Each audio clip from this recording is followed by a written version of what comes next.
السلام عليكم ورحمة الله وبركاته. النهاردة فيديو جديد هنتكلم فيه عن الفرق بين الديتيل لاينز والموديل لاينز. الفرق بينهم الاتنين مهم خصوصا في الشغل الإنشائي والرسومات التنفيذية. أول حاجة عشان أعمل ديتيل لاينز بروح مثلا على ليفل وبتبقى حاجة 2D يعني. أروح على annotate وألاقي فيه ديتيل لاين وأرسم ديتيل لاين كده مثلا كده، ولا في لاين ستايل. وانا برسم هلاقي في اللاين ستايل المعين اللي انا عاوزه واستخدمه في الرسم. في التاني بقى اللي هو الموديل لاينز، هتلاقيه اللي هو ده موديل لاين. آه نفس الفكرة في طريقة الرسم، وان احنا بنستخدم اللاين ستايل معين اللي احنا عايزينه في الرسم. بس الفرق ان الموديل لاينز دي خطوط 3D وبتظهر في كل الفيوز يعني انا لو رسمت هنا في الموديل لاين هنا في الليفل ده، هروح على 3D هلاقيه ظاهر. خلينا نشوف مثلا احنا كنا فين.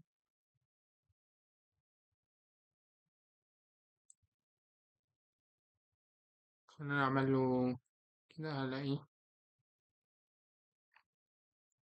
من غير سيكشن بوكس، هلاقيه مرسوم عادي في 3D وباين. آه ولها موقع حقيقي في الموديل يعني، وبتتحرك مع الموديل لو غيرت المنسوب او عملت روتيت، وبتتأثر بالورك بلين اللي بترسم عليه. بنستخدمها امتى؟ بنستخدم الموديل لاينز ديت لو بنرسم عناصر ثابتة في المشروع مش موجودة كفاميلي، محاور او حدود خاصة، مسارات وخطوط لازم تبان في البلان والسيكشن والثري دي وكده يعني. الديتيل لاينز بقى بخطوط 2 دي وبتظهر في فيو واحد بس. يعني انا رسمت ديتيل لاين لو رسمت عملت انوتيت في ديتيل لاين هنا ورحت على 3 دي، مش هلاقي غير الموديل لاين هو اللي باين.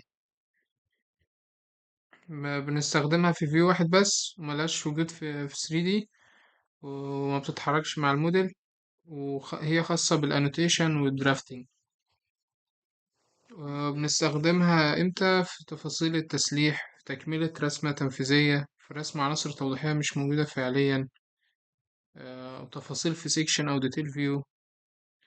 وكمان من مزايا الديتيل لاين إن هي مثلا الموديل لاين، إن أنا مثلا لو عامل ده اللينك ده، الموديل ده عاوز اعمل له لينك في موديل تاني، فعشان الحاجات اللي تبان في الموديل التاني بستخدم الموديل لاينز والموديل تكست. فعشان هي بتبان اما باجي اعمل لها لينك موديل، الموديل لاينز هي اللي بتبان، انما الديتيل لاينز ما بتبانش. بس كده، اتمنى يكون الموضوع مفيد، والسلام عليكم ورحمة الله وبركاته.